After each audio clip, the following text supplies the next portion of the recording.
quand Donald Trump est apparu dans l'astre politique américain, tout le monde, personne ne le prenait au sérieux, avec sa moumoute, avec sa manière de lancer des idées à l'emporte-pièce.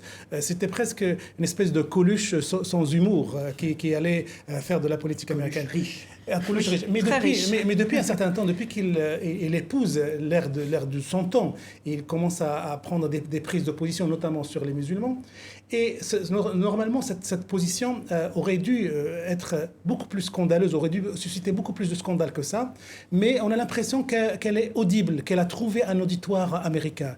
Et que Donald Trump, quand il dit ça, il n'est pas désavoué, il est désavoué par la classe politique, par la classe médiatique américaine, mais il n'est pas désavoué par les opinions.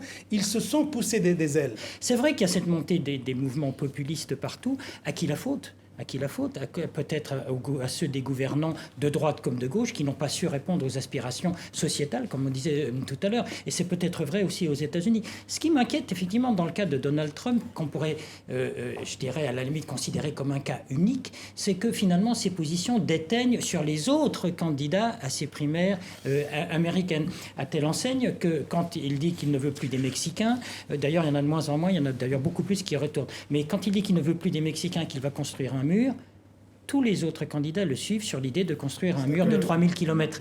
Et voilà, et ce curseur à droite-là, eh bien, il fait quoi ? Il fait qu'on est en train d'imaginer que, eh bien, peut-être pour la première fois depuis au moins 7 décennies, il y aura peut-être un 3e mandat démocrate à la Maison-Blanche avec Hillary Clinton.